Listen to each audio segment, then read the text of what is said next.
Bonjour à tout le monde, bonsoir. Bienvenue sur cette rencontre organisée par SIA Partners et Sextant Expertise sur le sujet de la NAO et du partage de la valeur et de la complexité de l'exercice de la négociation de la rémunération dans ce cadre-là. Donc moi je suis Rodolphe Ederlé, j'ai le plaisir d'animer cette rencontre.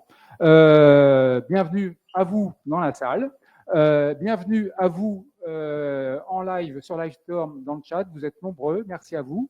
Donc n'hésitez pas à interagir dans le chat, etc. Il y aura un temps de questions-réponses à l'issue de la première table ronde, parce qu'il y aura deux séquences, une principale sur qui seront présentées bien mieux que moi par nos représentants de SIA Partners et de SIA Partners et de Sextant Expertise.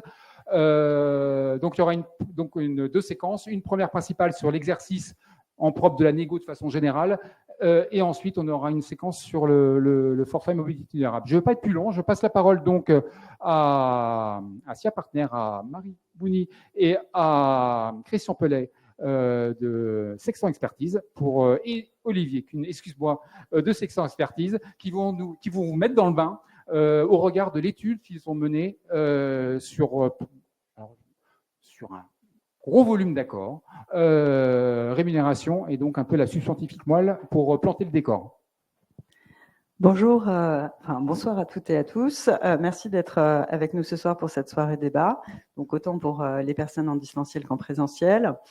Alors, on est sur un sujet qui est tout de même assez sensible, la rémunération. Donc, on le sait, il y a eu une hausse de l'inflation assez remarquable. On est passé de 0,5% en 2020 à 5,2% en 2022, 4,9% en 2023.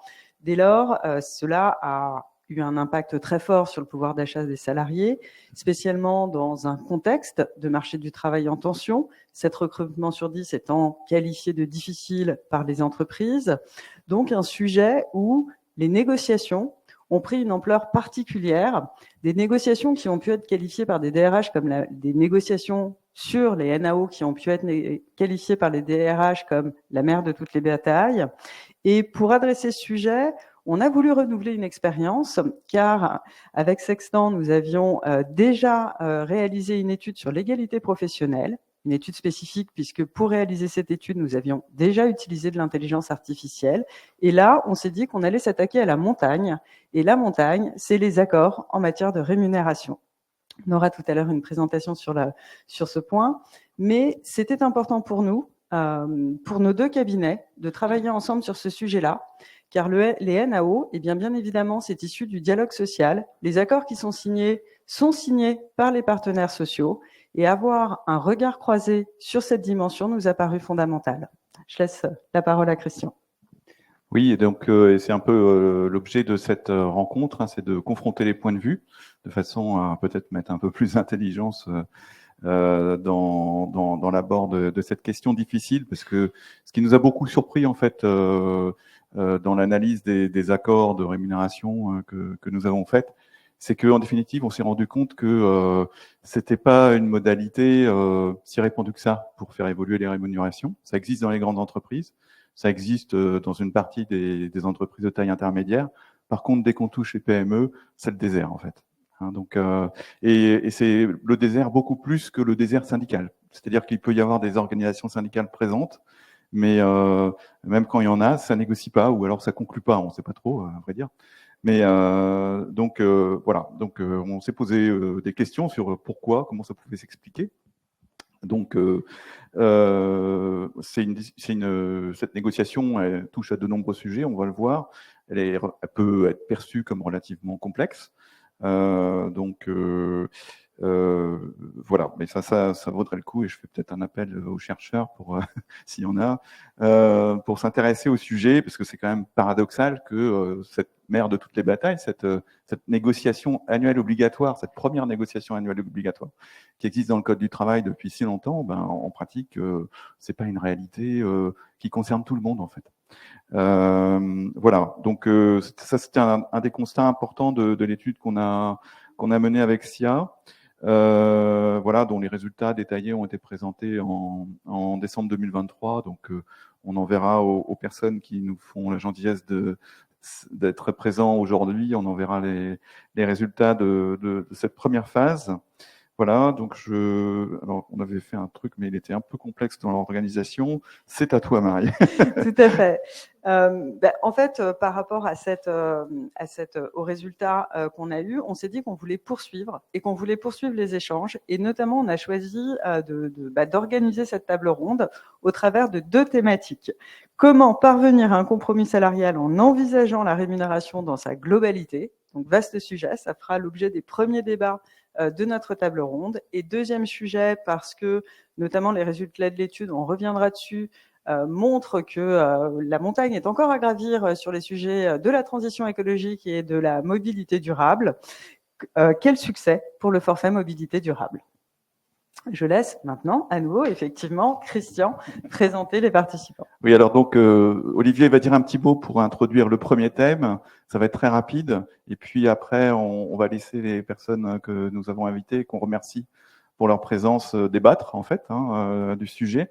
Donc il y aura Luc Mathieu, secrétaire national CFDT, donc en charge notamment des politiques de rémunération et du pouvoir d'achat. Christian Andréau, délégué général du CJD, qui a repris au pied levé l'engagement de Mélanie Tisserand, présidente pour le CJD, le Centre des jeunes dirigeants. Il y aura Nicolas Blanc, secrétaire national CFE-CGC, en charge de la transition économique, et André Kitturoche, directeur des affaires sociales et coordinateur des politiques RSE à l'Association française des banques. Olivier, je te cède la parole. Oui, merci Christian. Bonjour à toutes et à tous. Donc l'idée là, c'est de cadrer la première table ronde. Tu peux passer sur la slide. Ok. Donc comme l'a précisé avant Marie, donc comment parvenir au compromis salarial en envisageant la rémunération dans sa globalité. Donc juste très rapidement 3 points. Le premier, rappeler effectivement le cadre légal. C'est une négociation obligatoire dans les entreprises à partir du moment où il y a une ou plusieurs sections syndicales représentatives. Et le point très important pour cette table ronde, le législateur a bien prévu que cette négociation doit porter sur les salaires effectifs. Donc l'ensemble des éléments de rémunération effectivement versés. Donc ça peut concerner évidemment le salaire de base, mais l'ensemble des primes, la question de l'égalité professionnelle, en tout cas de la réduction des écarts de rémunération entre les femmes et les hommes. De manière très vaste, le partage de la valeur et l'épargne salariale. Cette notion de partage de valeur, je pense que ça fait aussi sujet de débat dans son appréciation, et tous les périphériques de rémunération. Ça a été dit aussi avant, et effectivement, notre première surprise, et le constat quasiment fondamental qu'on a fait dans cette étude de masse, c'est qu'en fait, dans les PME, on voit ici jusqu'à 250 salariés, 0,5% des entreprises ont signé un accord sur une période de 2 ans. Ça veut dire qu'on pourrait même réduire à 2,5% sur un an pour les entreprises de moins de 250 salariés. On sait par ailleurs, et ça a été dit, et c'est les données de la DARES, que le taux de représentativité des syndicats n'est pas à ce niveau-là. Il est plutôt presque de l'ordre de 50% pour les entreprises de 250 salariés. Donc effectivement, ça renvoie vraiment à cette question. Qu'est-ce qui fait qu'il n'y a pas d'accord signé ou si peu signé ? Est-ce que c'est parce que il y a impossibilité d'accord, donc décision unilatérale, ou est-ce que même, et on envisage aussi cette possibilité, des études le démontrent, il n'y a pas d'initiation de la négociation de la part des parties et en particulier de l'employeur. Donc c'était vraiment cette constat assez surprenant qu'on souhaitait mettre en débat ce soir. Et donc, juste pour finir sur ce sujet, donc une des clés que nous, on envisage dans nos pratiques différentes qu'on a sur cette thématique auprès des entreprises, quelle que soit la partie dans le champ du dialogue social, c'est qu'effectivement, une des clés, une hypothèse, et là aussi, on attend un peu les interlocuteurs sur le sujet, c'est, ça a été dit avant, les NAO, c'est la mère des négociations, et les augmentations générales et individuelles sont les mères des mesures aujourd'hui. Effectivement, et on pourrait considérer peut-être que certes, c'est le point fondamental qui est une mesure pérenne, mais aussi qui est le plus coûteux pour l'employeur. Et pourquoi ne pas envisager, dans une globalité de négociation, de mettre en débat, de mettre en négociation l'ensemble des éléments de rémunération qui peuvent constituer à la fois des mesures ponctuelles, des mesures pérennes, assujetties, non assujetties, donc avec des coûts et des gains différents, voilà, dans une logique effectivement de composer un compromis salarial. Merci. Nous allons donc vous laisser débattre. Merci à vous pour votre introduction. Donc, On va rentrer dans l'un. Oui, là, parfait. Moi, quand je serai fatigué, je me mettrai là. OK. Non, c'est bon. Parfait. Merci. Donc, merci à vous quatre. Merci Olivier de remplacer. Pas Olivier, non. Non. Christian. Christian. On va commencer par toi, Christian. Christian, on parlait des PME. Le CJD, c'est le centre des jeunes dirigeants. Vous représentez 6 000 adhérents, taille moyenne 10 salariés, donc vous représentez quand même des TPE et des PME. Et donc, Christian, si on peut commencer sur comment toi, ça te parle, le fait qu'il y ait si peu d'accords signés dans les PME, et c'est l'illustration de quoi, et c'est quoi la réalité au regard de ce qui remonte parmi les adhérents du CJD? Alors, moi, je peux parler de ce qui se passe dans le réseau CJD. Nous, pour nos adhérents, on a un baromètre interne qui traite de ces questions-là, notamment, où on sait en remonter que 45% de nos adhérents ont mis en place des mécanismes de partage de la valeur et de revalorisation et mesures individuelles et ou collectives des salaires sur 2022. Donc, je parle de 2022, donc sur des mesures en fait post-compensation de l'inflation. Donc, ça veut dire que les choses existent. Ça veut dire que par contre, elles sont parfois iconoclastes, parfois discutées, bien sûr, dans le cadre des CSE, et pas forcément formalisées dans le cadre d'un accord. En fait. Pour plein de raisons. En fait, on parle de complications administratives, de difficultés ou de formats qui ne sont pas forcément tout le temps adaptés aux TPE, ou en tout cas aux entreprises de la taille du CJD, ou bien on parle aussi d'innovations qui vont passer sous le radar d'un accord, on va dire, entre guillemets, classique. Entendu. Donc, parmi vos adhérents, c'est principalement donc, de l'augmentation individuelle et de la prime, notamment de la PPV, par rapport à l'intéressement. L'intéressement, il n'a pas explosé du côté de vos adhérents. Il privilégie la PPV. A priori, l'intéressement n'a pas explosé, mais il y a aussi beaucoup de formes différentes qui ne rentrent pas dans ces cases-là. Je vais donner un exemple très simple, en fait. Une entreprise JD a mis en place un mécanisme de partage de la valeur en deux moitiés. En fait, une moitié du bénéfice qui est redistribué aux salariés, une autre moitié qui est distribuée sur des projets d'intérêt généraux, discutés et votés par l'Assemblée des salariés. En fait. Ça, c'est un mécanisme qui nous tient à cœur et qu'on a à cœur de valoriser, mais qui ne va pas passer forcément dans les cadres d'un accord, on va dire, classique. OK, là, on parle d'innovation, entendu. Alors, revenons sur la PPV, grand succès quand même de la PPV parmi vos adhérents. Est-ce qu'il y a pour toi un effet de substitution par rapport au salaire? Alors, la place de la PPV, j'allais dire, c'est presque sa facilité est aussi un danger en fait. C'est-à-dire que la PPV ne doit pas remplacer une politique salariale. En fait. Ça c'est clair. La PPV, elle est pratique parce qu'elle est facile à utiliser. En fait. Et y compris pour des entreprises qui ont éventuellement du mal à savoir ce qui va advenir à se projeter dans le futur. Donc c'est sûr que c'est un mécanisme qui est aisé. Alors, après, qui peut aussi se transformer en avantage acquis, donc c'est pas aussi simple que ça.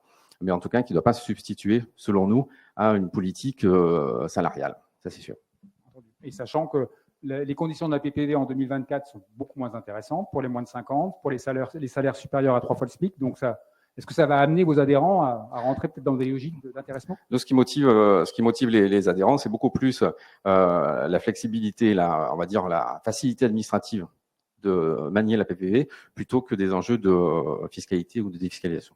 Entendu. Écoute, merci à toi. Parole à Luc Mathieu. Donc, Luc Mathieu, toi, tu représentes t'es secrétaire national CFDT. Donc, alors, par contre, tout ton titre, il est.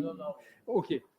Pouvoir d'achat, rémunération, vie économique, la totale, le fiscal également. Et donc, par rapport à ce que vient de dire Christian, les effets de substitution, comment on les borde dans une logique de négociation globale. Et je reprends ton terme avec les périphériques routes de secours. Il y en a un paquet de périphériques routes de secours. Et comment on borde les effets de substitution? Alors, bonsoir à tout le monde. Ce que je voulais rappeler sur la rémunération, peut-être d'abord, c'est que la rémunération, la négociation autour de la rémunération, elle se déroule à deux niveaux. elle se déroule d'une part au niveau des branches professionnelles et d'autre part au niveau des entreprises. Et qu'il y a un rapport entre les deux, c'est-à-dire qu'en fonction, je dirais, à la fois de la taille de l'entreprise ou du secteur d'activité, l'importance relative de la négociation de branche ou celle de la négociation d'entreprise n'est pas exactement la même. C'est-à-dire qu'en général, quand on est dans plutôt un secteur où il y a des petites entreprises, on se rend compte que la négociation de branche est très importante par rapport à la négociation d'entreprise, pour toutes les raisons qu'on verra sur la difficulté de négocier dans les entreprises, etc. Et aussi dans certains secteurs professionnels plutôt peu qualifiés, les minima de branche, puisque c'est ça qu'on négocie dans les branches, sont d'autant plus importants que les salaires réels sont proches de ces minima. Or, il y a des tas de branches, notamment les branches où il y a des salariés les moins qualifiés, où ces minima de branche sont extrêmement importants parce que les salaires réels sont très proches de ces salaires minimums. Alors, ce n'est pas le cas dans la banque, par exemple. Dans la banque, les salaires réels sont très éloignés, enfin relativement éloignés. Et donc, quand il y a une augmentation des salaires minimums, il y a très peu de salariés au regard de la population générale qui est augmentée. Ce n'est pas vrai dans un certain nombre de branches. Sur la propreté, par exemple, dès que les salaires minima augmentent, ça veut dire qu'il y a beaucoup de salariés qui se retrouvent intéressés par... Donc, ça change quand même la question de la négociation. Et la négociation dans les entreprises, c'est trois paquets. C'est, on va dire, les mesures collectives, augmentation générale ou mesures collectives générales qui peuvent être des accessoires au salaire comme la prise en charge de la complémentaire santé, le titre restaurant, etc., qui sont des éléments importants quand même dans cette discussion et qui peuvent effectivement servir de roue de secours quand la négociation sur les augmentations générales, on n'y arrive pas. On dit, bah, tiens, on va augmenter le ticket restaurant, tiens, on va prendre en charge un peu plus sur la complémentaire santé. Il y a les augmentations individuelles, et puis il y a toutes les mesures variables dans lesquelles on va avoir un intéressement, participation, PPV. Alors, les effets de substitution, d'abord, c'est un grand sujet qui est assez vieux dans le cadre de la littérature économique. On sait, il n'est pas avéré sur l'intéressement et la participation, pas trop. Par contre, il est totalement avéré sur la PPV. C'est-à-dire, l'INSEE a sorti l'année dernière un document autour de la prime PEPA qui a montré que 30% de ce qui était versé par la prime PEPA aurait été versé en fait sous forme de salaire, mais ne l'a pas été. Donc il y a un effet de substitution fort de la PPV. Voilà. Et puis la deuxième critique qu'on fait à la PPV, c'est l'effet de cannibalisation potentielle que ça a sur l'intéressement. Parce que quand je suis employeur, c'est beaucoup plus simple d'avoir une PPV qui est totalement à ma main, parce que je peux la décider comme je veux, le bon montant que je veux, quand je veux, et je ne suis pas obligé d'aller négocier un accord d'intéressement, on va dire, qui m'engage sur plusieurs années, qui est compliqué, qui a des formalités de dépôt, enfin, tout ça. Donc, on voit bien qu'il y a un intérêt, voilà. Parce que ces mécanismes intéressement, participation, PPV, ils ont une caractéristique commune, c'est qu'ils ont un statut fiscal et social extrêmement favorable pour l'entreprise. Et donc l'entreprise et le salarié, pour le coup aussi, ont beaucoup moins de cotisations sociales, voire d'impôts sur le revenu liés à ces dispositifs. Donc le risque, tout le temps, le risque permanent, c'est l'effet de substitution. Il y a quand même des entreprises dans lesquelles l'intéressement à la participation, je ne parle pas de la PPV, peut représenter jusqu'à 3 mois de salaire. 3 mois de salaire sur 12, c'est quand même énorme. Donc, on voit bien qu'il y a quand même un problème quand même potentiel qui est posé par ces effets de substitution. D'où l'intérêt d'une négociation spécifique sur ce genre d'éléments. Oui, donc c'est le problème, on l'a abordé lors de la négociation de l'accord national interprofessionnel sur le partage de la valeur qui s'est conclu l'année dernière, en réaffirmant ce qui est déjà dans la loi, hein, c'est que effectivement intéressement, participation, enfin tous ces mécanismes-là ne remplacent pas le salaire. Maintenant, moi je constate que dans un certain nombre d'entreprises, de grandes entreprises d'un secteur financier, je ne cite pas, mais je regarde André Guy du coin de l'œil, il y a une entreprise par exemple qui pendant des années a conclu sa NAO par des compléments d'intéressement. Donc, ça pose quand même fondamentalement un problème aussi de ce type-là. Voilà. Parfait. Merci à toi. Alors, Nicolas Blanc, toi, tu es secrétaire national CFE-CGC en charge de la transition économique. Et quand on a préparé ton intervention, tu m'expliquais que l'intérêt d'avoir la nécessité d'avoir un bilan global de la politique de rémunération de l'entreprise et des négociations spécifiques. Ça veut dire quoi? Oui, bonsoir à toutes et à tous. Déjà, bon, Luc en a parlé, je pense que il faut vraiment séparer deux choses. C'est-à-dire, à travers, par exemple, il y a des négociations obligatoires, je pense à la politique sociale, qui permettent d'avoir un bilan global, justement, des différentes rémunérations. Donc ça, c'est côté négociateur, ça nous permet déjà d'avoir une vision d'ensemble, qui après nous permet, si on sépare, si on cloisonne, justement d'avoir des négociations qui soient séparées. Pourquoi l'intérêt d'avoir des négociations séparées? Luc en parlait sur les primes du partage de la valeur, c'est justement, il n'y a pas une vision globale. On n'a pas une vision globale, et pour les négociateurs, c'est hyper important, parce que justement, on va se focaliser. Il faut quand même rappeler que les salaires représentent 75% de la rémunération aujourd'hui, toujours. Donc, le côté annexe reste annexe, et les chiffres de la DARES. Hein, donc voilà, c'est pour 2020. Je pense que ça, c'est important de le dire. Il y a ça, il y a les grandes entreprises. Alors, je ne sais pas si c'est développé partout, mais ce qu'on appelle les bilans sociaux individualisés, qui permettent justement aux salariés d'avoir cette notion, vous en parliez tout à l'heure, sur la rémunération globale. On a une vision très claire de sa rémunération, et c'est bien. Ça permet justement d'avoir les différents éléments de rémunération. Par contre, au niveau des négociations, et la grosse difficulté qu'on a eue dans le cadre de la négociation du partage de la valeur, c'est comment on rend effectif ce principe de non-substitution. Parce que c'est bien gentil de mettre un principe dans la loi, mais la loi, après, comment on le transforme? Et ce principe de négociation séparée permet justement ça, d'avoir des temps séparés, éventuellement des négociations séparées, qui font qu'on va se retrouver sur des négociations. Alors, il faut rappeler quand même la prime partage de la valeur, c'était quand même quelque chose pour répondre au pouvoir d'achat, inflation, une réponse immédiate. Aujourd'hui, on a pérennisé le dispositif. Bon, c'est un choix qui a été fait, on l'a négocié, on va pas le remettre en cause aujourd'hui. Par contre, il faut quand même voir ça comme un élément. Il faut qu'on soit vigilant sur les principes de substitution ou pas. Donc ça, je suis tout à fait d'accord. Il faut voir ça. Et ces principes de substitution, ils peuvent se faire sur les éléments aussi annexes. Donc on va peut-être en parler après, mais il y a ces éléments-là. Et du coup, je pense que pour revenir sur les consultations obligatoires, on a des visions globales au niveau de l'entreprise qui permettent aussi après de négocier dans les meilleures conditions, que ce soit côté employeur ou côté représentation syndicale. Okay. Entendu. Je te la pose quand même parce qu'on avait. Mais qu'est-ce que ça t'inspire quand on voit, il y a par exemple un grand équipementier automobile, enfin un constructeur automobile qui a intégré dans sa politique, dans son accord salarial, le fait qu'il augmentait sa contribution employeur à la complémentaire santé. La complémentaire santé qui s'invite dans une négociation sur les salaires. Est-ce que ça, c'est logique? Je ne sais pas comment Luc disait, si c'est pas côté fourre-tout, etc. Mais il y a un côté, voilà, il faut quand même à un moment. Alors je reviens sur ce principe de discussion. Les discussions annexes sont importantes. Ça fait partie d'un package d'entreprise. Quand on rentre dans une entreprise, on discute ce package-là. C'est un élément important, la complémentaire santé, mais elle ne doit pas, alors je répète, mais ne se substituer justement aux négociations collectives, aux augmentations générales qui bénéficient à l'ensemble des salariés, avec la partie, il y a des cotisations, etc., qui sont importantes. On a un modèle social, il faut continuer à le faire vivre. Et c'est la difficulté aujourd'hui, c'est qu'on se retrouve. Alors, après, je pense qu'il faut aussi, on peut très bien discuter ça indépendamment avec les délégués syndicaux, etc. Et ça, si c'est un plus, tant mieux, mais ça ne doit pas venir parasiter. C'est vraiment la notion de parasitage qui fait qu'à un moment, si vous voulez, après, on ne sait plus qui est rémunéré, quelle est la rémunération principale, quelle est annexe, etc. En plus, on multiplie les dispositifs et c'est la difficulté aujourd'hui de se retrouver avec une rémunération qui devient très complexe. Donc, on a mis en place des outils pour avoir une vision globale, mais il faut aussi nous permettre, en tout cas, rester focalisé sur la rémunération, sur les salaires qui est la partie principale. Voilà, merci. Parfait.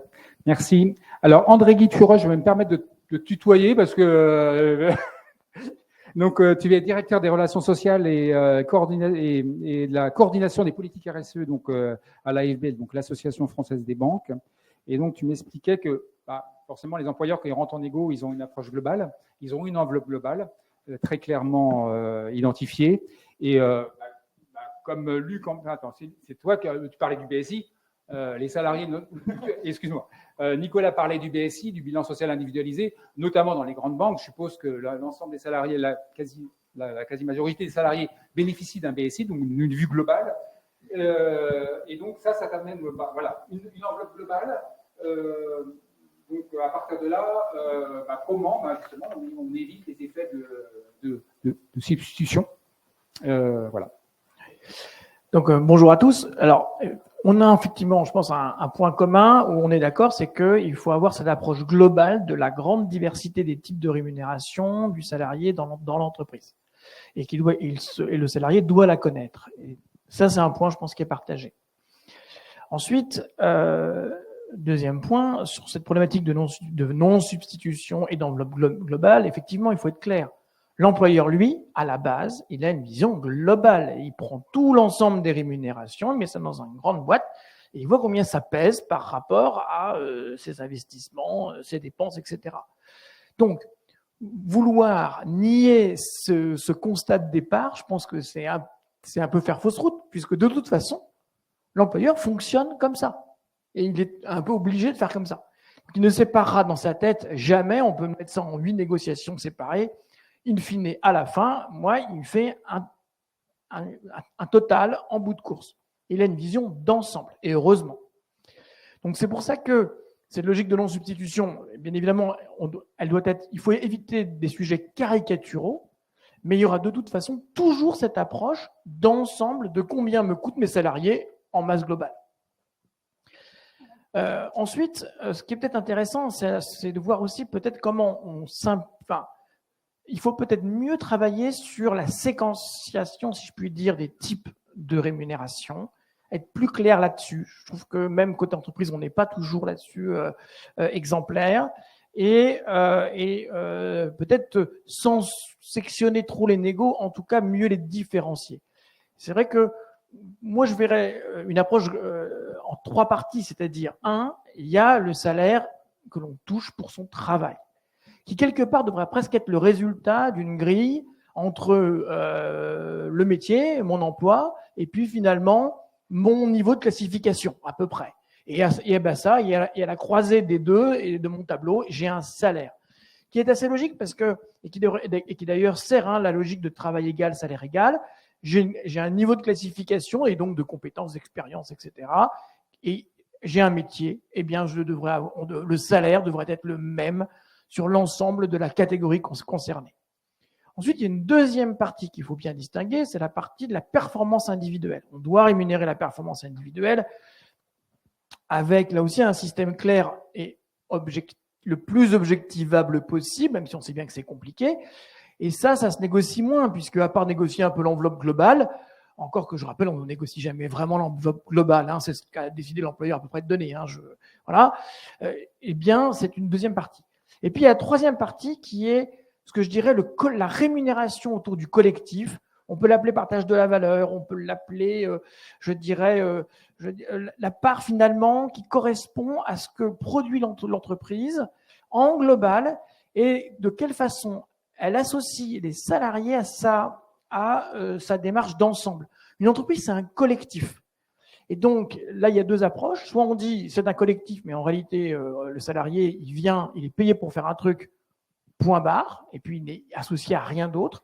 Soit on essaie d'avoir une approche plus globalisante, et c'est plutôt ça qui se dessine aujourd'hui en tendance, et qui est de dire, oui, moi, salarié, je contribue à un ensemble, je suis dans un écosystème global, je participe à une performance collective, et là, j'ai la P+I, j'ai éventuellement la prime de partage de la valeur, j'ai la mutuelle, etc., etc. Et là, on a cet ensemble, je dirais, un petit peu fourre-tout de toutes les mesures collectives, mais il faut l'axer autour de finalement la dimension collective de l'entreprise où le salarié fait partie de l'écosystème de production et de création de richesse.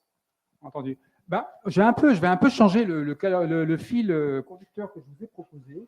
Tu vas garder la main parce qu'on parle de partage de la valeur, mais tu vas commencer à le planter le décor en disant que dans les PME, chez vos adhérents, dans les DPE, ça existait, c'est une réalité, il y avait de l'innovation sociale.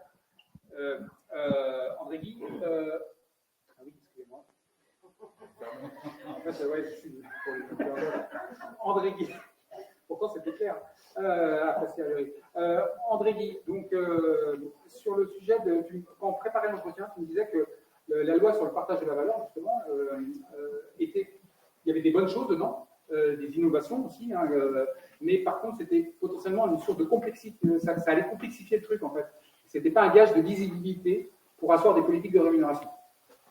En fait, sur la loi sur le partage de la valeur, l'une des critiques qu'on pourrait lui faire, c'est justement de revenir encore sur le sujet en rajoutant une couche supplémentaire. Moi déjà, je viens de vous donner 3 couches, c'est déjà pas mal, hein, le collectif, l'individuel, le salaire de base. Et je pense qu'il faut rester là-dedans. Et d'avoir rajouté comme si les employeurs ne faisaient pas de partage de la valeur, alors qu'il y a la participation et l'intéressement en global, mais il y a aussi l'ensemble des autres. Il y a tout ce qui est abondement de CET, par exemple. Il ne faut pas oublier tous ces éléments-là qui sont des éléments très importants pour les salariés. Il y a donc toutes ces démarches-là, et je trouve qu'on est venu rajouter une couche. Et en ce sens-là, je trouve que le message n'était pas bon. Je parle du message. En revanche, sur la loi en tant que telle, j'ai trouvé que, et ce qui était très intéressant dans cette loi, c'est d'apporter de la simplification, notamment sur les petites entreprises. Et c'est l'une des premières fois où on a un accord, parce que moi je raisonne plus par rapport à l'accord que par rapport à la loi, où finalement on crée une logique de simplification. Et ça, il faut rendre ça vraiment aux partenaires sociaux d'avoir réussi. Et là, je cite 2 choses. Il y a le fait de prévoir qu'on peut faire, par exemple, un accord de participation dans les moins de 50 dérogatoire avec un niveau inférieur. C'est assez gonflé, je trouve.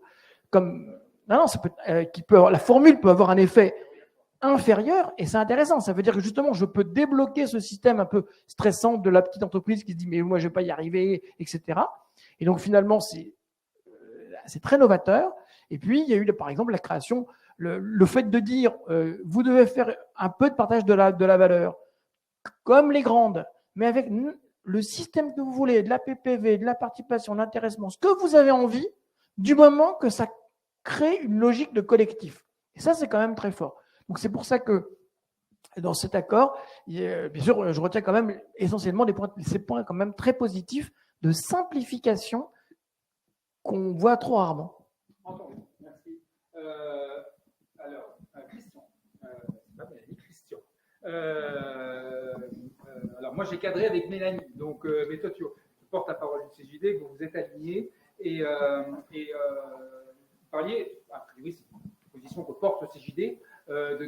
De réfléchir, et là on va passer sur une séquence un peu, une deuxième séquence sur prendre un peu de recul. On a commencé avec le partage de la valeur, mais de voir comment on peut repenser l'articulation capital-travail, la séparation capital-travail. A priori, c'est quelque chose sur lequel vous travaillez.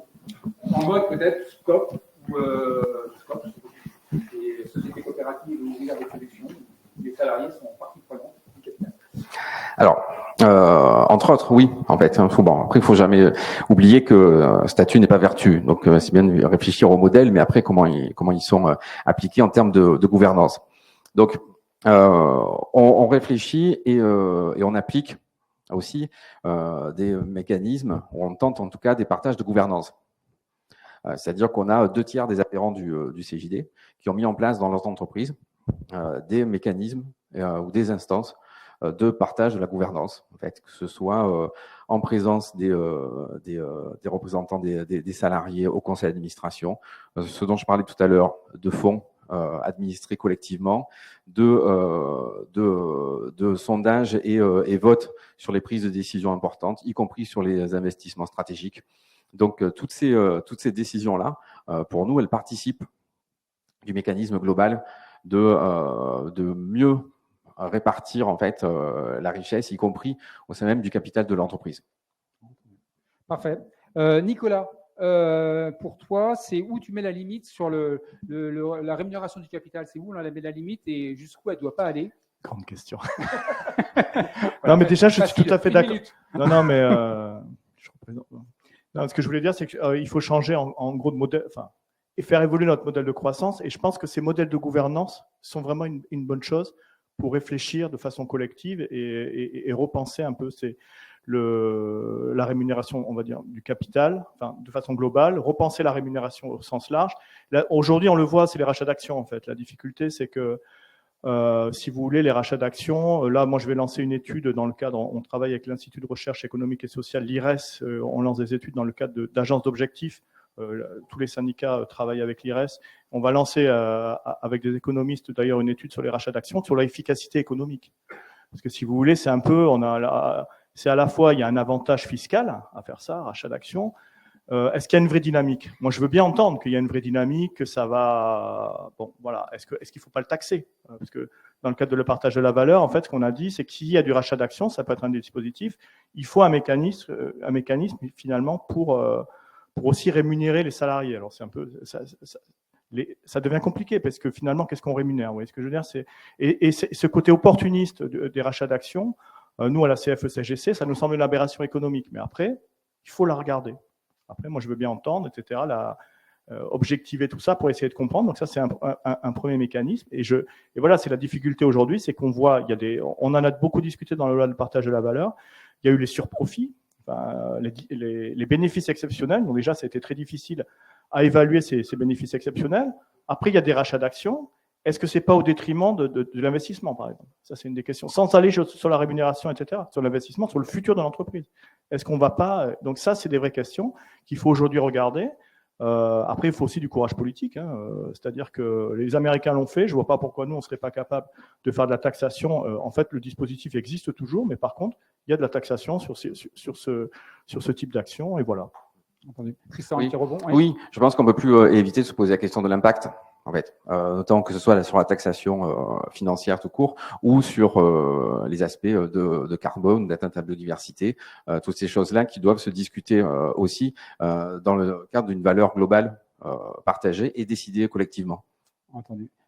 André Guy, justement, transition. Tu es en charge également des politiques RSE au niveau de la branche. Toi, tu m'expliquais, alors c'est une question ouverte, mais il y a la notion de valorisation capitalistique. Et toi, tu poses la question de la valorisation sociétale d'une entreprise à mission. Par exemple, c'est quoi? Ça ressemble à quoi la valorisation sociétale d'une entreprise à mission? C'est vrai que par rapport à cette notion d'engagement, alors on s'éloigne un petit peu de la logique de rémunération, mais c'est intéressant de voir, par exemple, que sur des accords d'intéressement, de plus en plus d'entreprises introduisent des critères de RSE vis-à-vis de leurs salariés et d'elles-mêmes. Donc, c'est assez intéressant de voir que finalement, petit à petit, la responsabilité sociale et sociétale des entreprises rentre aussi quelque part par la voie du salaire. Et mon exemple, c'est bien évidemment ce que je viens de dire sur la P+I, mais pas que. Quand aujourd'hui des entreprises, et là c'est des grandes mais aussi des petites, très actives, vont par exemple valoriser l'engagement des salariés en finançant du mécénat, en finançant du partage de la parentalité, en finançant des actions sur les salariés aidants, c'est bien du salaire, alors indirect, mais c'est bien quand même du financement que met l'entreprise vis-à-vis de ses salariés dans une logique, je dirais, là, toujours pareil, d'adhésion et d'adhésion à ce corps social qui est de produire ensemble. Je trouve assez intéressant cette évolution vers l'engagement et qui se traduit par ces aides et par le mécénat, la parentalité, etc., qui permettent d'ailleurs de toucher à l'égalité professionnelle, enfin, etc., etc. Entendu, merci. Alors, Luc, il y a un point que alors, il ne s'agit pas du partage de la valeur. Je ne sais pas si c'est un point sur lequel tu voulais parler, mais moi, je trouve ça intéressant. Tu parlais des branches. Alors, il y a les minima dont tu as parlé, mais il y a également dans les branches la classification. Et on a vu, par exemple, la nouvelle convention collective de la métallurgie qui a remis à plat complètement sa grille de qualification. Comment tu fais le besoin pour asseoir des politiques de rémunération, d'avoir des grilles de classification cohérentes qui permettent aux salariés de se projeter dans des logiques de parcours et d'asseoir des politiques de GEPP dans les stratégies de négociation? Moi, c'est un point que je trouve extrêmement important, je dirais à la limite plus important que la conformité au SMIC. Parce que la conformité au SMIC, de toute façon, les salariés sont payés au SMIC. Le problème, alors les entreprises, enfin les branches professionnelles sont normalement obligées de réexaminer leur système de classification tous les 5 ans. Plus de 60% ne l'ont pas fait depuis environ 10 ans. Enfin bon. Donc il y a un vrai problème de prise en charge de ce sujet par les branches professionnelles. Et alors, ça sert à quoi un système de classification? Un système de classification, c'est, comme son nom l'indique, un classement des emplois en fonction des compétences mises en œuvre, etc. Et on y adjoint en parallèle un système de salaire minimum. Et ça dessine quoi? Ça dessine pour le salarié des parcours professionnels possibles. Or, il y a certaines branches professionnelles, j'en prends une, où si on regarde de quelle manière sont valorisés les niveaux de classification de l'ensemble de la branche, les salaires minimums tiennent dans 60 €. Ça veut dire que le salaire minimum du niveau le plus bas au salaire minimum du niveau le plus haut, il y a 60 €. Autant dire que ça ne dessine rien du tout. Or, le problème, c'est que dans cette branche, que je ne cite pas, il y a de très grosses entreprises et plein de petites. Alors, les très grosses entreprises, sans doute, ont leur propre système qu'elles ont négocié en interne, etc. Et puis, les petites, je ne sais pas ce qu'elles font d'ailleurs, mais c'est compliqué. En tout cas, ce que je veux dire par là, c'est qu'un des rôles de la branche, c'est de réguler la concurrence entre les entreprises pour éviter le dumping social. Or, dans ce type de paysage, on voit bien qu'on régule rien du tout et que c'est un peu le Far West. Et donc, la question d'avoir des bons systèmes de classification efficients, c'est extrêmement important pour les salariés. Et je prends un autre exemple, là je cite officine de pharmacie. Officine de pharmacie, vous avez des pharmaciens, des préparateurs, et puis vous avez du personnel polyvalent de pharmacie. Il y a 15 qui sont passés d'un coup au 1er janvier, il y a 15 niveaux qui sont passés sous le SMIC.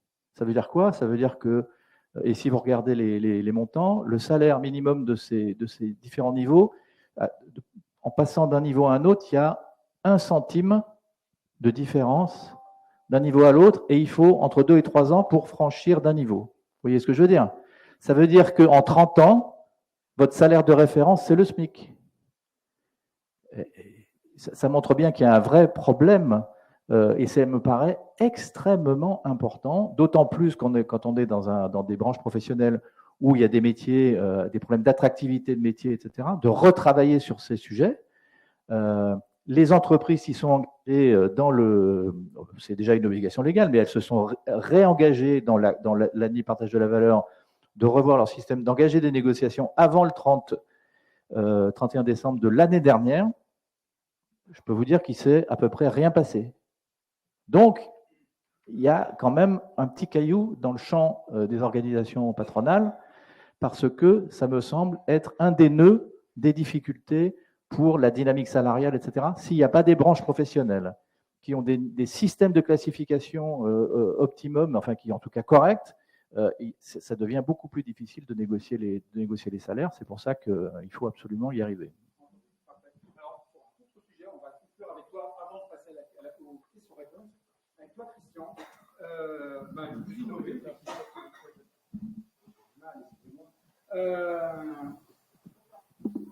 Voilà, me voilà. Excusez-moi pour le chat. Là, je percute pas avec le micro. Christian, autre sujet, il n'a pas été abordé, c'est la semaine de 4 jours. Vous, CJD, vous avez une dizaine d'adhérents qui expérimentent la semaine de 4 jours, 32 heures payées 35 en Occitanie. Est-ce qu'on est dans une logique de changement de logiciel par rapport à la rémunération? Ça augure de quoi pour vous? Alors, je parlais à plusieurs titres, puisqu'on a beaucoup d'entreprises JD qui sont déjà passées à semaine de 4 jours sur plein de modèles différents. On mène effectivement une expérimentation soutenue par la région Occitanie dans une douzaine d'entreprises pour établir les process, les effets, en fait, internalités, externalités, etc., les effets de la semaine de 4 jours. Puis, je peux en parler directement puisque j'ai mis en place la semaine de 4 jours dans mon équipe également au CJD, donc équipe d'une petite trentaine de personnes. Clairement, c'est une organisation du travail. C'est pas une question de rémunération, en fait.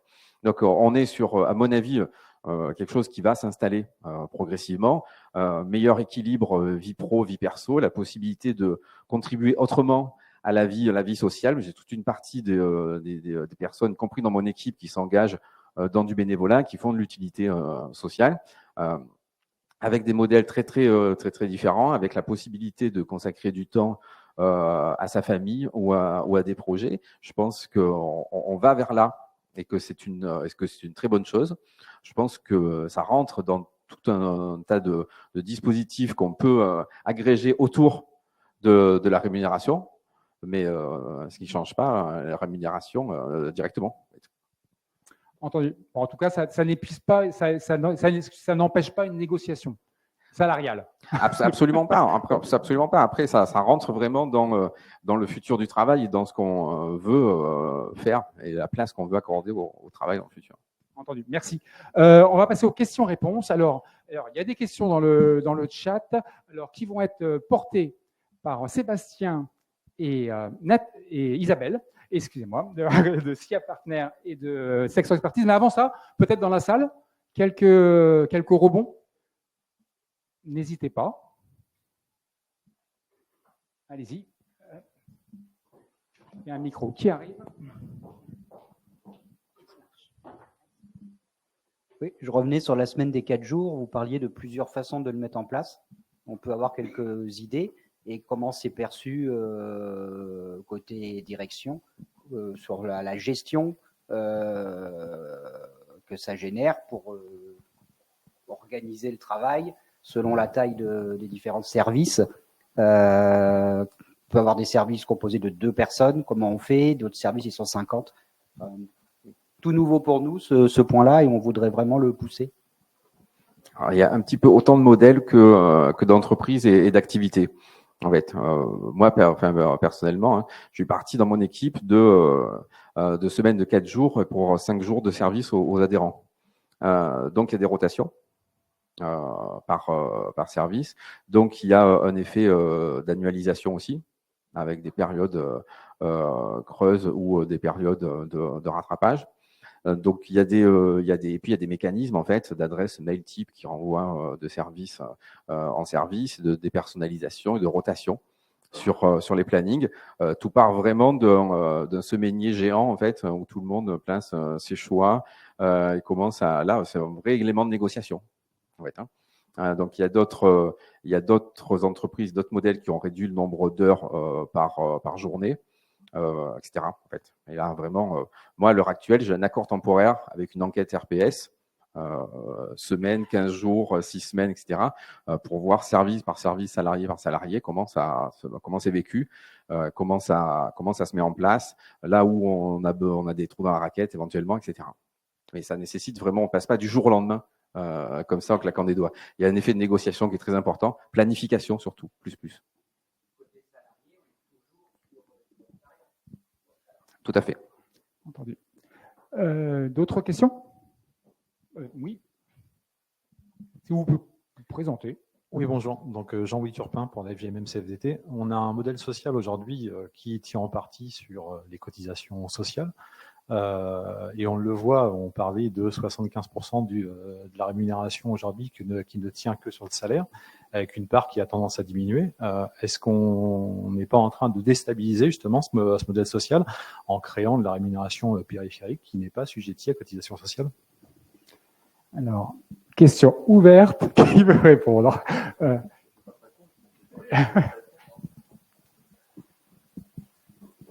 Par rapport à ce...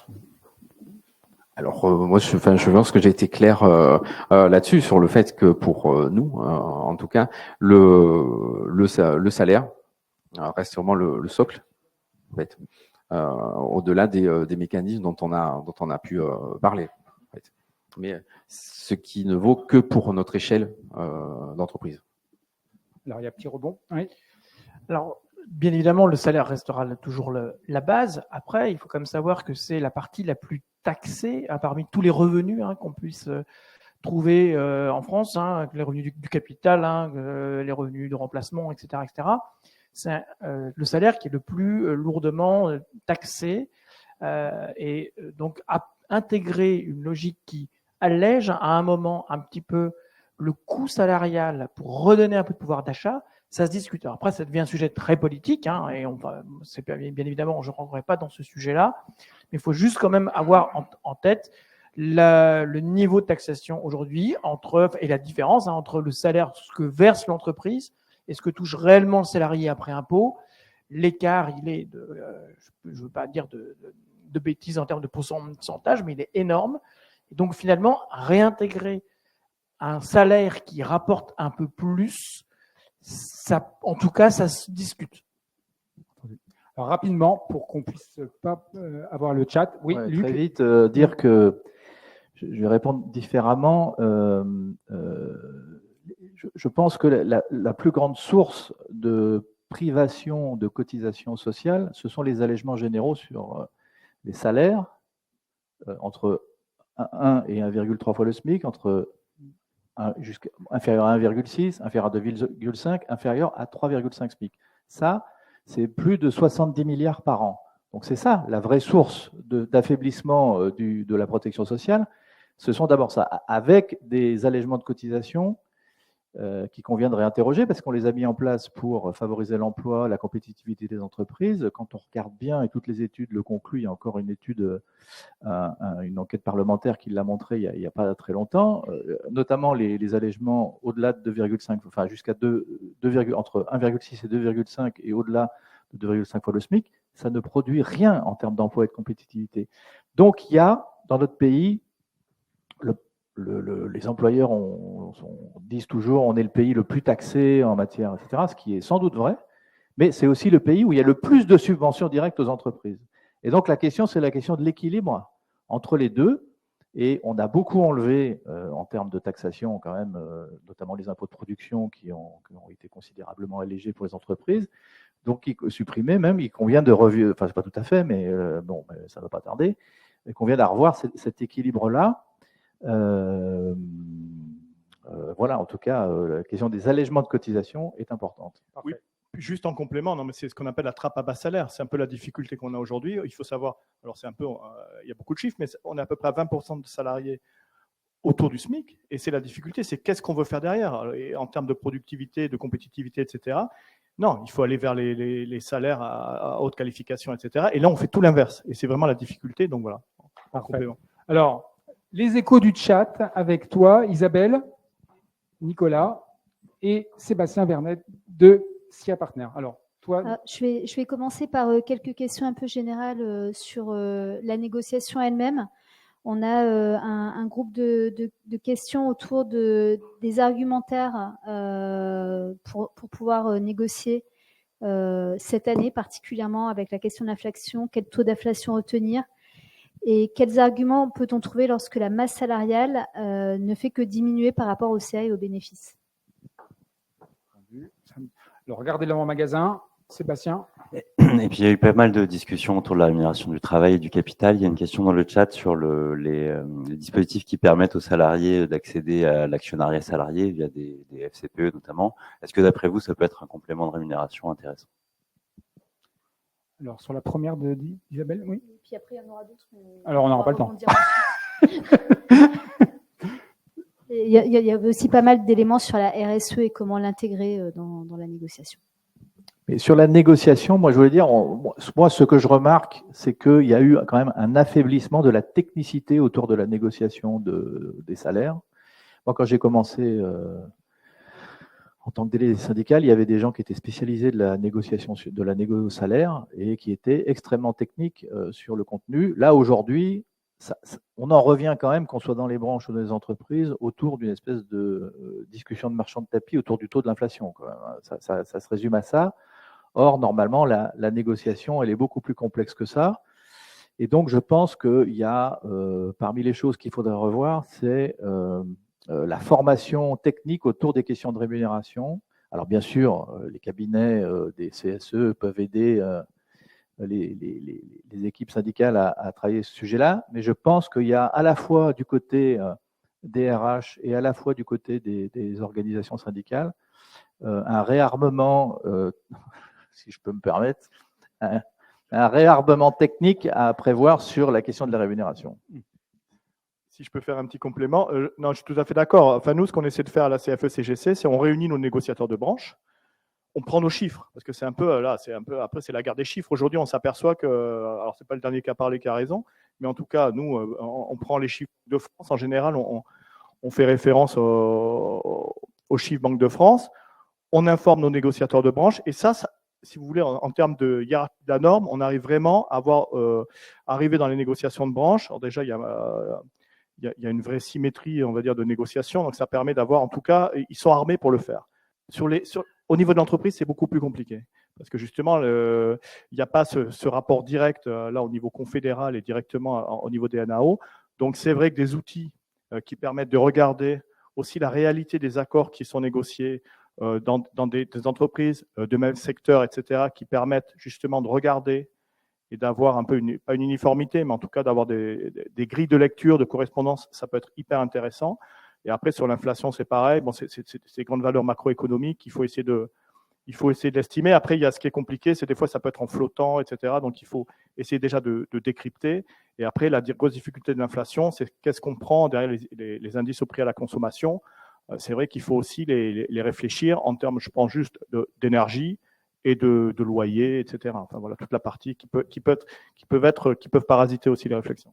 André Guy. Alors, le temps tourne, sachant qu'il y a encore une séquence, et puis il y a surtout également un atelier visite guidée de l'exploration de la base Légifrance des accords avec l'outil de SIA Partner basé sur ChatGPT. Donc, on va avancer. Oui, voilà, non, mais c'est gentiment. peut-être juste pour compléter. Je pense que d'abord, il faut beaucoup relativiser. Le sujet de l'inflation est un sujet, mais ce n'est pas un sujet qui va être déterminant dans la négociation.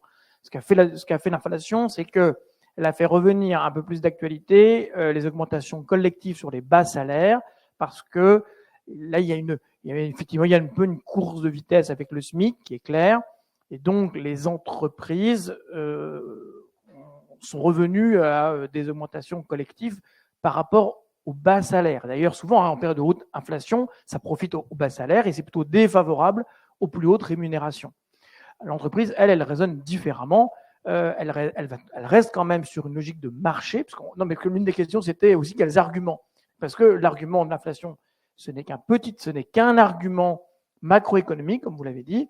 Ce qui compte derrière aussi, c'est le sujet des rémunérations de marché, c'est les tensions que l'on a au recrutement et qui vont être beaucoup plus déterminantes dans le cadre de la négociation que l'inflation en tant que telle. Et par rapport à ce qu'on remontait, Sébastien, sur l'épargne salariale? Alors, sur l'actionnariat salarié. L'actionnariat salarié. L'actionnariat salarié est bien évidemment là aussi un levier, comme tous les leviers. Je pense qu'ils sont intéressants, il faut tous les utiliser. Après, on est vraiment sur une logique je dirais, d'équilibre qui est complexe à trouver. Mais je rappelle que l'actionnariat salarié, c'est super quand l'action monte, c'est plus embêtant quand l'action s'effondre. Donc c'est un élément c'est cette partie collective que j'évoquais tout à l'heure, cette troisième grande partie collective, mais qui n'est qu'une troisième partie. Et la première reste quand même le salaire de base, travail égal, salaire égal, et puis la performance individuelle. Alors, un petit écho, oui, Isabelle. Ça tombe bien, puisqu'on a aussi une question sur la possibilité de dispositifs de partage de la valeur tenant compte des inégalités salariales pour les compenser, et notamment dans le cadre de l'égalité homme-femme. Est-ce que vous connaissez des dispositifs de ce type dans le cadre qui nous occupe ce soir? Alors, je pense qu'il faut distinguer partage de la valeur et réduction des écarts. C'est deux thématiques bien différentes. Je sais bien que l'ANAO prévoit un chapitre réduction des écarts, mais on ne va pas réduire les écarts en donnant des primes de partage de la valeur. Ça ne me semblerait pas très juste. En revanche, par rapport à cette logique de réduction des écarts, aujourd'hui, les grandes entreprises le font, mais je pense que c'est une bonne pratique qu'il faut développer. C'est-à-dire, elles négocient des budgets de réduction des écarts salariaux selon des principes et des critères qui sont définis avec les organisations syndicales dans les accords égalité professionnelle. Et donc ça, c'est plutôt ça fait partie, je trouve, des bonnes pratiques, avec bien évidemment un risque derrière, c'est le fait qu'il ne faut pas que ce soit utilisé justement ces principes de substitution que vous évoquiez, bien évidemment, que ce ne soit pas une façon de détourner ensuite les augmentations individuelles. Mais en tout cas, on négocie aujourd'hui des budgets de réduction des écarts avec de très belles dans certaines grandes entreprises, notamment dans la banque, des négociations très avancées sur le sujet. Non, par contre là, juste 30 secondes. 30 secondes. Ouais. Pour dire que une des voies pas assez explorées sur l'égalité entre les femmes et les hommes, c'est la question de la mixité des métiers, parce qu'on s'aperçoit que les métiers les plus rémunérateurs sont très fortement masculinisés et que les métiers les moins rémunérateurs sont fortement féminisés. C'est les traders contre les aides-soignantes, pour caricaturer, mais enfin tout le monde voit un peu le sujet. Et une des voies, et je pense que la question des enveloppes ne règle pas le problème sur le fond tant qu'on n'a pas réglé le problème de la mixité des métiers. Entendu. Parfait. Alors on va passer à la séquence 2 et qui va être introduite par Olivier Kuhn et Marie Bouni. Donc, restez, vous avez le droit à un deuxième tour, donc mais restez bien confortablement assis. Merci Rodolphe. Oui, l'idée de cette deuxième table ronde, pour poursuivre cette question de comment parvenir au compromis salarial, c'est de faire un petit focus sur un accessoire de rémunération, mais qui peut faire sens dans ce débat, à savoir la question de la mobilité durable. Pourquoi il peut faire sens? Parce qu'à la fois, se rendre à son travail peut coûter de l'argent, il peut même en coûter de plus en plus avec l'inflation. Donc effectivement, dans ce contexte, se poser la question de la prise en charge des mobilités fait sens. Et puis, comme ça peut être dit à plusieurs moments au cours de cette première table ronde, il y a la question des ambitions ou du projet social et environnemental de l'entreprise. Est-ce que là, il y aurait une confluence entre des intérêts particuliers du salarié et collectifs de l'entreprise? Donc, effectivement, dans l'étude qu'on a fait, on a noté un nombre assez important d'accords. Alors, c'est pas jusqu'à 14% des accords en fonction des périodes qui citent la notion de mobilité durable. Donc, c'est pas anodin, c'est pas beaucoup non plus, mais en tout cas, il y a une réelle présence dans les accords. Je sais pas si...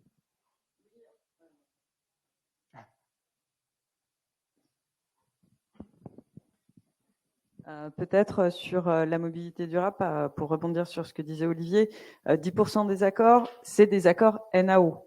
La question de la mobilité durable peut aussi être présente dans d'autres typologies d'accords. Ça veut dire que potentiellement, il y en a quand même plus de structures qui ont des dispositifs en matière de mobilité durable. Reste que ça reste tout de même assez faible et ça reflète tout de même la question des négociations vertes et de la question de l'accompagnement de la transition écologique par le dialogue social qui, de façon générale, il y a quand même aussi, comme les NAO, une petite montagne à franchir. Voilà, et puis peut-être juste pour conclure sur ce sujet, avant de conclure pour lancer le débat sur ce thème, juste repréciser dans les slides suivantes que ça peut traiter beaucoup de choses, et en particulier le forfait mobilité durable. Donc, du coup, tu peux aller sur la suivante. C'est juste pour rappeler ensemble de notre public que c'est un dispositif, si tu peux passer à la slide suivante, qui permet de cumuler en fait donc des exonérations, c'est bien le sujet, sur la prise en charge des transports en commun et d'un mode de transport plutôt individuel ou collectif durable. Donc c'est vraiment cette notion de cumul qui permet aujourd'hui effectivement de permettre à l'employeur de financer à hauteur de 800 € en étant exonéré de cotisation. On a vu qu'il y avait aussi ce sujet ce soir qui peut faire débat sur ces questions d'exonération. Voilà ce qu'on voulait dire un peu en préambule de cette deuxième partie. Entendu. Marie. Entendu, parfait. Hop. Alors, avec Christian, on va repartir avec toi. Petit sondage, ça donne quoi le forfait mobilité durable parmi vos adhérents? Elle est remontée. Est-ce que c'est une roue de secours des politiques de rémunération pour le coup, ou c'est pas un élément de rémunération? Alors, c'est pas un élément de rémunération, clairement. Nous, on est très, très attachés aux questions d'impact environnemental. Donc, bien entendu, que ces questions-là sont traitées sous plusieurs formes. Il ne faut pas oublier non plus que la possibilité de recourir à ces plans sont aussi liés à la typologie de l'habitat, à la ruralité ou pas, capacité à se passer d'un véhicule individuel. Donc, ça ne fait pas uniquement une question de rémunération, même de volonté de modifier son impact écologique. Ce sont des questions qu'on expérimente aussi dans le cadre de notre projet expérimental en Rhône-Alpes qui s'appelle Corepers, qui est avec l'ANACT, donc l'Agence d'amélioration des conditions de travail, qui va mesurer dans des entreprises JID l'impact des mécanismes de changement de partage de la valeur dans le dialogue social, et y compris élargi aussi à ces questions-là. Mais pour nous, il faut vraiment séparer ce qui est de l'ordre d'une politique RSE, en fait, au sens large, on parle de performance globale au CJD, d'une politique de rémunération. Et donc le FMD, il fait pas école. Quand j'avais discuté avec Mélanie, elle me disait nos adhérents, ils considèrent que c'est trop compliqué, c'est une usine à gaz, ils y vont pas. Non, ils y vont pas, mais ils font. Oui. Mais ils font autrement. Ils font autrement. Exactement. Entendu. Parfait. Luc, pour toi, comment tu l'appréhendes, le forfait mobilité durable? Tu me parlais de, je te lance, pour toi, ça, quelle forme de dialogue social ça pourrait porter? Bon, il faut la mobilité dans les entreprises, c'est un des sujets maintenant obligatoires de la négociation annuelle obligatoire, c'est sûr. Donc, on peut envisager cette négociation autour de dispositifs comme le forfait mobilité durable, etc. Mais la mobilité, par construction, c'est géographique. C'est-à-dire qu'on a des bassins de vie, des bassins d'emploi et des gens qui se déplacent pour aller au travail ou des gens qui se déplacent dans le cadre de leur activité professionnelle. Et pour en rester à la question de déplacement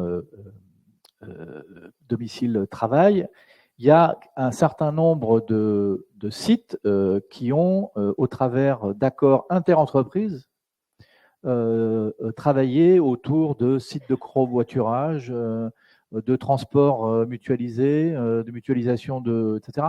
Donc la question territoriale, je pense qui est aujourd'hui absolument pas développée dans notre pays, c'est une des solutions possibles sur les questions de mobilité, y compris en intégrant, j'allais dire, les collectivités territoriales dans la discussion en termes d'aménagement du territoire, etc. Il y a toute une dimension qui n'existe pas aujourd'hui, qui est le dialogue social territorial, qui associe plusieurs acteurs, qui pourrait faire avancer sur ces questions de mobilité. Alors, il y a quelques expérimentations qui ont été faites ici ou là, sur des sites, par des accords interentreprises, mais on pourrait imaginer des choses plus importantes. Et nous, il nous semble quand même que la dimension territoriale, elle est extrêmement importante sur ces questions-là. Chacun n'est pas tout seul dans son coin sur les questions de mobilité. Une entreprise A, elle est à un endroit, à côté, il y a une entreprise B, une entreprise C, etc. On peut aussi imaginer des choses en commun entre les différentes entreprises d'un même site. Et donc, je dirais, en ville, il n'y a pas de problème de déplacement, il y a des systèmes de déplacement collectif, etc. Mais quand on est sur des tissus un peu plus lâches en province, enfin en région, comme on dit, eh bien, ces questions-là, je dirais après tout, quand beaucoup moins de gens étaient propriétaires de leur véhicule automobile, les grosses entreprises, elles organisaient des ramassages en bus. Je rappelle que voilà. Donc cette question-là, elle est quand même connectée avec les entreprises. Alors bon, des sites industriels avec 6000 personnes, il y en a moins aujourd'hui qu'il pouvait y en avoir à une certaine époque. Mais ça ne veut pas dire qu'on n'a pas à travailler cette géographie de la négociation sociale entre entreprises, organisations syndicales et collectivités territoriales. Il y a un vrai chemin à explorer de ce point de vue-là. Entendu. Nicolas, tu me disais que les organisations syndicales n'étaient pas super à l'aise pour vendre également le forfait mobilité durable au sens strict comme ça, quoi. Oui, d'ailleurs, je suis tout à fait d'accord avec ce que dit Luc. Je pense que ça dépasse largement le cadre de la rémunération parce que ça s'inscrit dans une politique globale, à la fois au niveau de l'entreprise, c'est quasiment de l'aménagement du territoire. Si on réfléchit derrière, l'exemple, il est très bon. C'est pas que le vélo, en fait, le forfait de mobilité durable. Le covoiturage. Si on réfléchit juste cette notion de covoiturage, je suis tout seul dans ma voiture, etc. Comment je réfléchis à ça? Éventuellement, il y a eu des réflexions de dire, nous on avait des propositions de dire est-ce que un parking de supermarché, est-ce qu'à un moment on peut pas réfléchir en définir une zone de covoiturage, aussi au niveau de l'entreprise définir des zones de covoiturage de dépose, etc. Parce qu'en fait c'est la grosse difficulté, c'est que alors déjà s'il n'y a pas d'accord, on n'en bénéficie pas. Et il y a beaucoup de mesures en fait dans ce forfait qui, si elles ne sont pas appliquées, pareil, c'est la hiérarchie de la norme, si c'est pas fait au niveau de l'entreprise, finalement, on n'a rien. Donc, c'est la difficulté. Par contre, pour le mettre en place, c'est vrai que ça se réfléchit à différents niveaux. Et ça s'inscrit dans une logique à la fois nationale, à la fois locale, etc. Et c'est vraiment, on en parlait tout à l'heure sur déjà, en termes même d'attractivité, je veux dire, ça fait partie. Voilà. Aujourd'hui, on regarde une entreprise dans son ensemble. Et si elle a une vraie politique responsable par rapport à ça, si elle a une flotte, qu'elle met aussi des véhicules à disposition, véhicules électriques, les vélo-taffeurs. À un moment, on parlait beaucoup de cette notion de vélo-taffeur. Et je veux dire, voilà, il faut se donner la mesure de ses ambitions, quoi. Je pense c'est vraiment une logique et c'est pour ça que nous, il faut être deux, quoi. En gros, pour discuter. Et il n'y a pas que les exonérations qui vont permettre de faire avancer sur ces points-là. André Guy, c'est quoi le son de cloche du côté de l'AFB là? Je partage assez l'approche globale, enfin, de dire qu'il faut une approche plus générale, parce que cette prime de 800 €, alors on remet de la complexité. Moi, je vends de la simplicité depuis le début. On nous redit encore maintenant, il faut justifier, il faut apporter un truc, etc. En plus, ça intervient dans la vie même des gens. Est-ce que celui qui habite plus loin, on lui paye son vélo, mais celui qui habite plus proche de la gare, lui, il a payé plus cher sa maison. Alors, je compense quoi? Je trouve qu'on est rentré dans une logique un petit peu curieuse. Donc, je trouve que soit on a une approche globale, pourquoi pas incentiver avec en termes financiers et avec une approche plus collective et réfléchie. Cette approche très individuelle n'a pas grand sens et elle finit un petit peu par devenir à la fin une prime exonérée, comme a dit monsieur, pour dégager un peu plus d'argent par rapport aux cotisations sociales. Voilà, et sur lequel, à la limite, moi je me dis à ce moment-là, on raisonne comme les impôts avec les frais. On a une présomption de 10% de frais mobilité durable, et puis on la donne, et puis on couvre l'ensemble, y compris d'ailleurs tout ce qu'on donne sur le télétravail, etc. Et je mets tout ça là-dedans, parce qu'il y a un moment, on fait simple, soit on raisonne un peu comme les frais avec les impôts, et on met 10%, on n'en parle plus, et on met en place en parallèle des vraies politiques, mais des politiques ambitieuses, comme les organisations syndicales les évoquent, et je trouve ça, je pense que ça aura une autre dimension. Oui. Entendu. Bah, écoutez, parfait. Merci à vous. Vous avez parfaitement tenu les délais qui étaient contraints. Donc merci à vous. Donc on va passer à merci à vous dans le chat. Hein. Donc on va continuer avec donc une petite synthèse proposée par Marie Bouni et Christian Pellet. Et ensuite on passe à l'atelier chat GPT en forme de SIAD GPT. Voilà.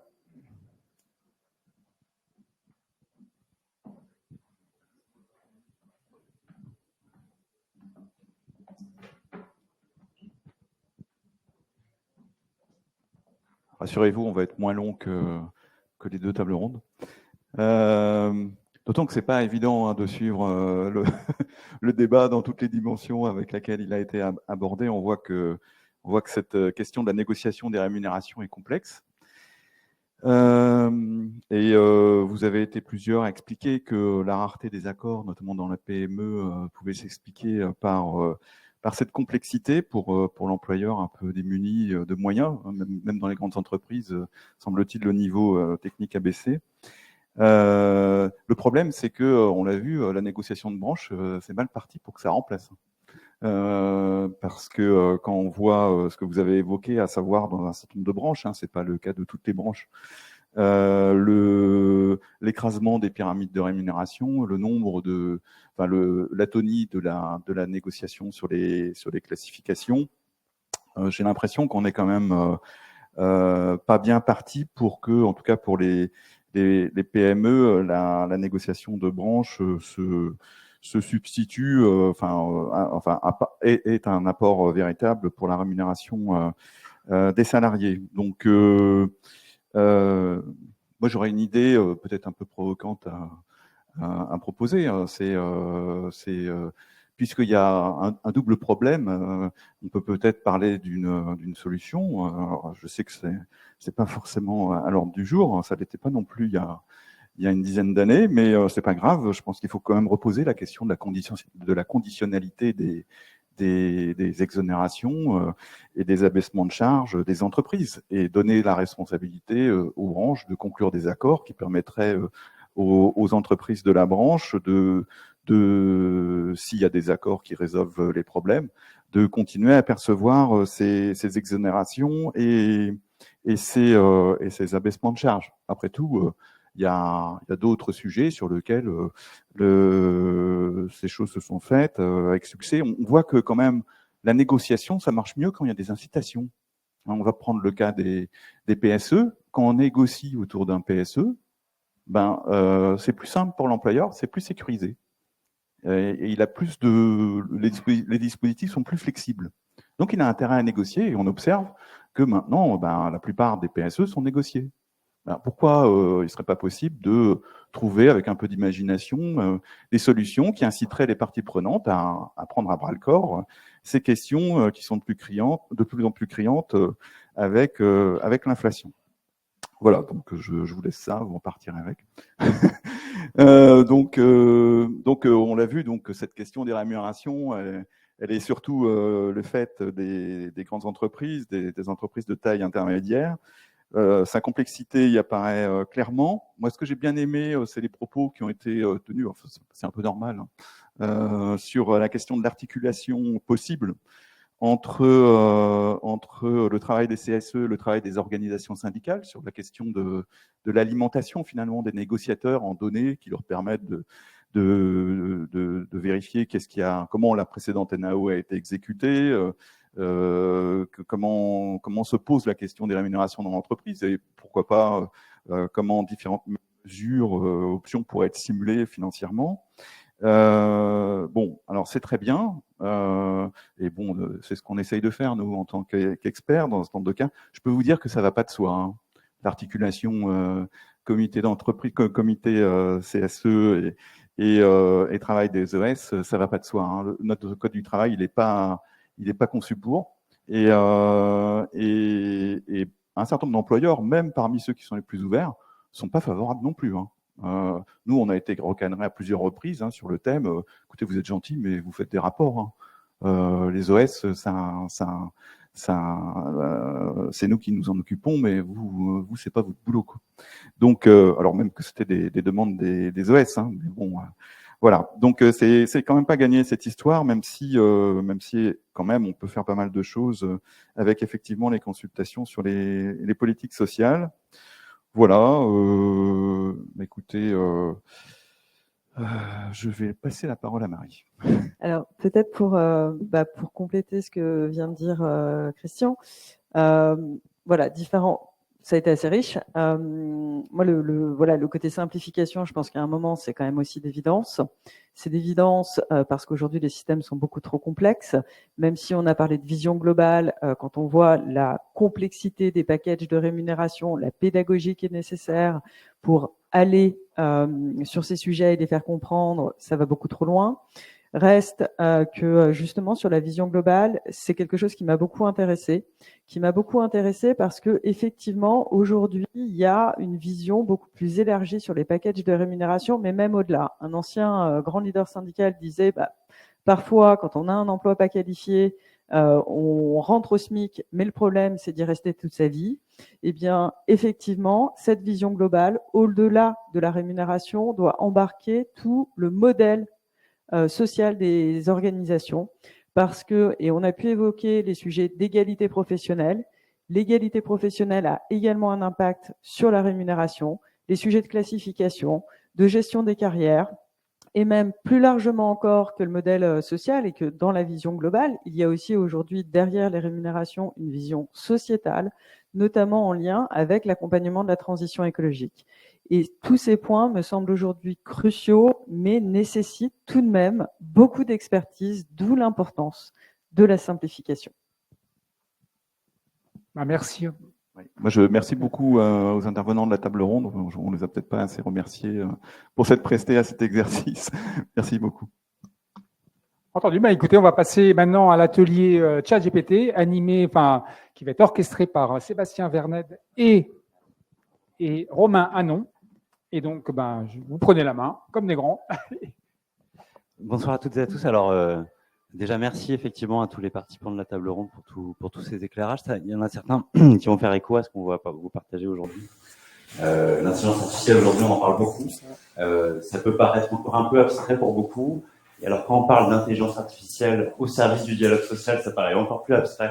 Donc, ce qu'on va essayer de faire, c'est de vous le rendre le plus concret possible. Et puis, il y a aussi un autre sujet qui fera l'objet peut-être d'une prochaine table ronde, c'est le dialogue social sur l'IA et sur les impacts de l'IA sur les emplois. Ça, je vous rassure, on ne traitera pas ce soir, on en aura pas. Alors, en France, on a une chance, c'est que on a une base d'information sur le dialogue social qui est extrêmement dense et qui est accessible à tous, qui s'appelle Légifrance. Je pense que vous êtes nombreux à être allés sur Légifrance. Dans la rubrique accords collectifs, on trouve 280 000 accords aujourd'hui, ce qui est conséquent et ce qui permet d'avoir une vision exhaustive, ou presque, de l'état du dialogue social dans le pays et des contenus des négociations entre organisations syndicales et directives. Qu'est-ce qu'on peut faire de cette matière? On peut en faire beaucoup de choses. Alors d'ailleurs, pour beaucoup, c'est pas vraiment de l'IA, c'est plus de la data science, on va dire. La première chose qu'on peut faire, c'est faciliter l'accès aux accords collectifs. Tous ceux qui ont fait l'exercice d'aller sur Légifrance ont eu le même sentiment. Si vous savez pas ce que vous cherchez, vous risquez pas de trouver. En tout cas, c'est pas simple d'accès. Les outils, et notamment ceux qu'on va vous proposer, ça permet très facilement d'y accéder. Le deuxième, ça permet d'analyser de façon statistique des informations qui sont totalement non structurées. Les accords, c'est des Word, des PDF, il y a des tableaux, c'est jamais dans le même ordre, jamais les mêmes rubriques. Donc finalement, ça permet de structurer l'information, et on va vous en montrer quelques exemples avec Romain juste après, et de l'exploiter de façon statistique. La troisième chose, c'est que ça permet d'identifier des tendances. Le dialogue social, c'est une matière vivante. Il y a beaucoup de choses qui émergent. On parlait du dialogue social sur la transition écologique, l'émergence de nouveaux dispositifs, voir comment les entreprises s'en emparent. Et donc, on peut aussi regarder de façon dynamique l'évolution des tendances. Et le dernier point, je crois que c'est Nicolas qui en parlait tout à l'heure, c'est que souvent, quand on entre en négociation, c'est un peu parole contre parole. C'est un peu, moi, la direction, je pense qu'il faut faire ça, et les organisations syndicales qui sont en général pas d'accord.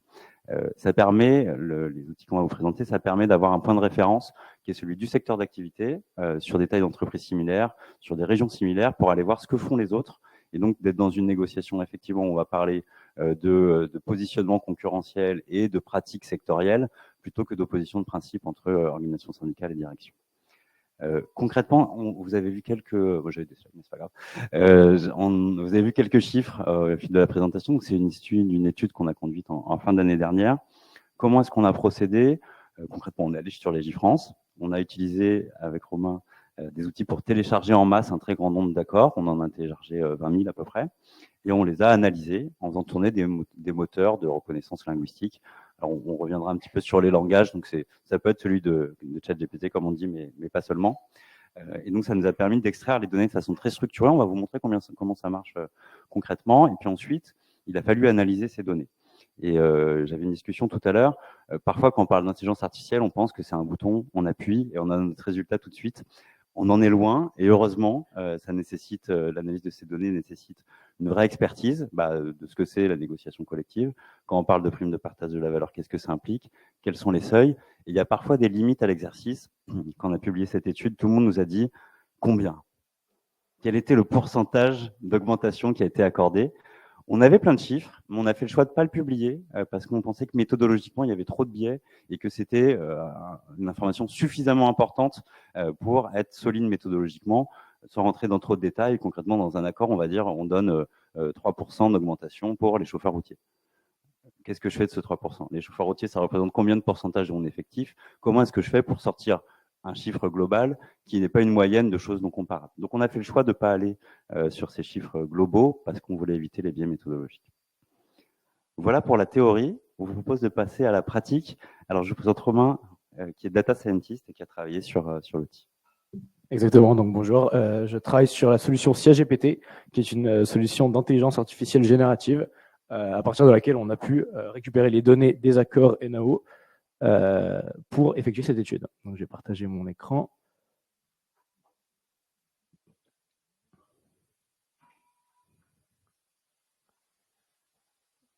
Alors, est-ce que tout le monde voit bien mon écran à distance?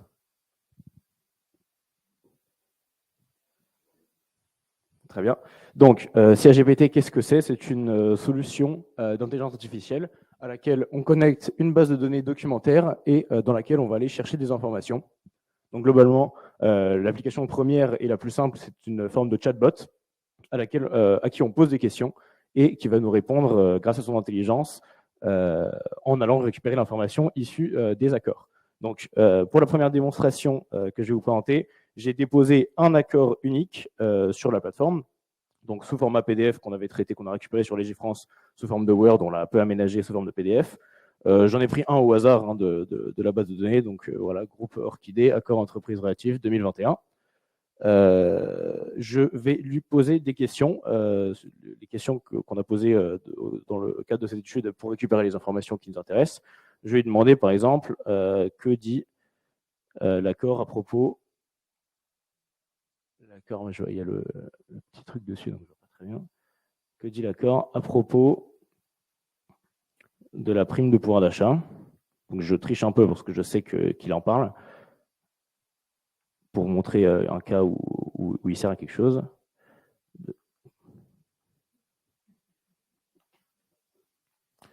Donc là, ce que je fais, c'est que je lui pose la question. Mon intelligence artificielle, donc c'est un modèle de langage, il va aller chercher dans mes documents, comme il le dit, les passages qui parlent de la prime de pouvoir d'achat.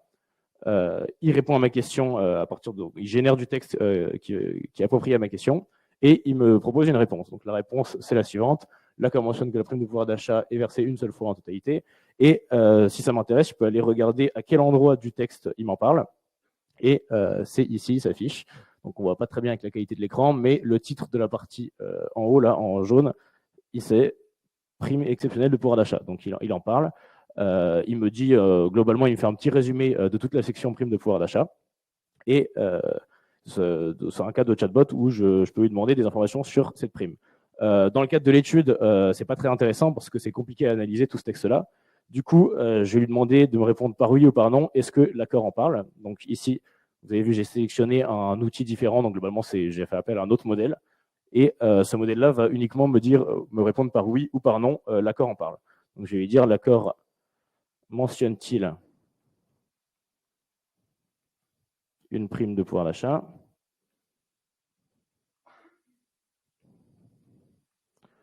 Là, il va rechercher, il va reposer la même question, il va aller reparcourir le même document.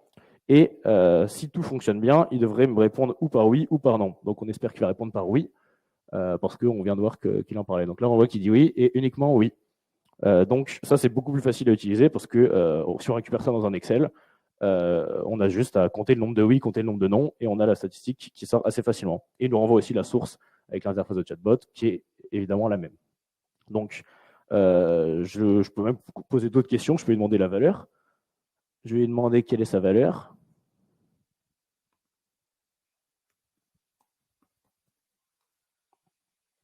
Parce que c'est bien sympathique de savoir qu'il la mentionne, mais aussi on a envie de savoir si on peut récupérer la valeur précise.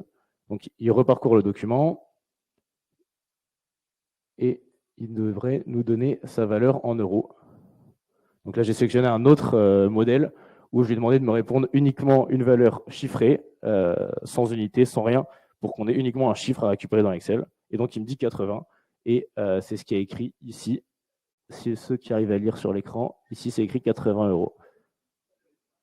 Donc, il a réussi à retrouver la valeur. Et voilà comment ça fonctionne pour un usage de chatbot sur un accord.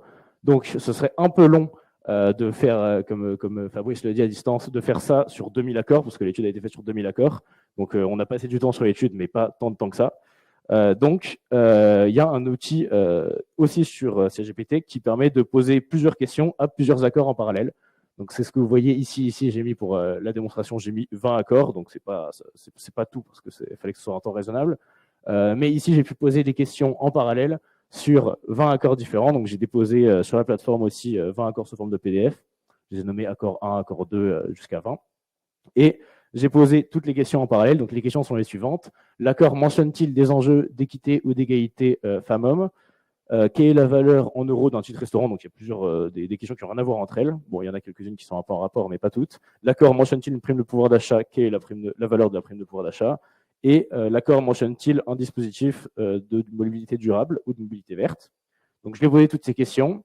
Quand j'appuie sur le bouton en haut à droite, Run Extraction, il va aller poser la question individuellement à chacun des accords. Donc, ce qu'on a envie de récupérer, c'est un grand tableau Excel avec mon accord et la réponse à mes questions. Et c'est ce qu'on peut trouver dans la section résultats. Donc, ici, ça va être sous format assez confus, parce que il les met dans l'ordre où il les a récupérés. Donc, quand il répond « Désolé, je n'ai pas trouvé de réponse pertinente », c'est que l'information n'est pas présente. Donc, ce n'est pas une mauvaise réponse. Il le répond souvent, mais c'est une bonne réponse. Ça veut dire non.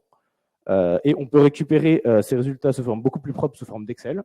L'Excel, je l'ai chargé juste avant. Et voilà les résultats sur 20 accords. Donc, globalement, c'est on a fait la même chose avec les 2000 accords sur les 20. Et ça nous permet de récupérer, bon, et la date, ce n'est pas forcément l'information la plus capitale, mais on a le nom de notre accord, la question, la réponse, et si on est intéressé, la source où il y a la réponse dans le document. Et donc, c'est organisé par question. Donc, on a d'abord la réponse à la première question, la seconde, la troisième, la quatrième et la cinquième. Et pour tous nos accords, on a une réponse qui est oui, non. Et quand j'ai posé la question sur la valeur de la prime de pouvoir d'achat, on a la valeur exacte. Pareil pour les tickets restaurants. Quand il y a plusieurs valeurs, c'est que là, on va avoir besoin d'une intervention d'un humain parce que c'est assez compliqué à récupérer. Ça veut dire qu'il y a plusieurs valeurs qui sont mentionnées dans le document. Par exemple, pour certaines catégories de salariés, il va y avoir un ticket restaurant qui va avoir plus de valeur ou pas. Et c'est pour ça que ça ne va pas non plus remplacer tout ce qui se fait dans le cadre de ces études, mais c'est un outil qui va accompagner ces personnes-là. Donc voilà ce que j'avais à dire sur GPT, si vous aviez... Et puis juste un complément, en fait, on a aussi croisé la base de données Légifrance avec des bases de données INSEE pour avoir des informations sur l'entreprise, la taille, la localisation, etc. Ce qui permet aussi de cibler quand on pose des questions, quand on fait une étude en fonction d'un secteur ou d'une taille d'entreprise ou d'une région qui vous intéresse. Parfait. Ben, merci à vous deux. Super. C'est super intéressant. Ça ouvre des portes, des voies. Peut-être il y a peut-être quelques questions. Ça mérite peut-être. Hein. Donc n'hésitez pas. Non, pas de questions.